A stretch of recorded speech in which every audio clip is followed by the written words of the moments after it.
এখন যে সব জায়গায় দুর্নীতি সব দুর্নীতি ধরতে পারবেন। আর ওখানে কোন ড্রাইভার কত টাকা বানালো, কে কী টাকা বানালো, এখন ড্রাইভার লেভেলে যদি করে সেটা খোঁজ করে বের করে আজকে ধরছি বলেই জানতে পারছেন। এতকাল তো জানতে পারেননি, এতকাল তো জানতে পারেননি। আমার বাসায় কাজ করে গেছে পিয়ন, সে এখন 400 কোটি টাকার মালিক। হেলিকপ্টার ছাড়া চলে না। হ্যাঁ, বাস্তব কথা। কি করে বানালো এই টাকা?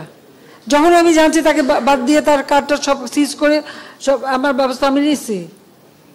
তো এটা তো হয়, বাট এটা তো করে আপনারা এখন ধরার পরে না এগুলি চোখে আসে, তাছাড়া তো হয় না। যখন ধরা পড়ে তখন আমরা ব্যবস্থা নেই।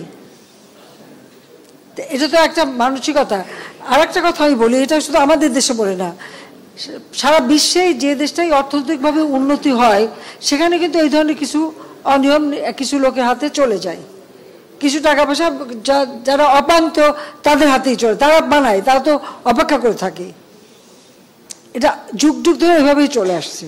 হ্যাঁ, এর বিরুদ্ধে ব্যবস্থা নিলে হয়তো সেটা কিছুটা নিয়ন্ত্রণ করা যেতে পারে।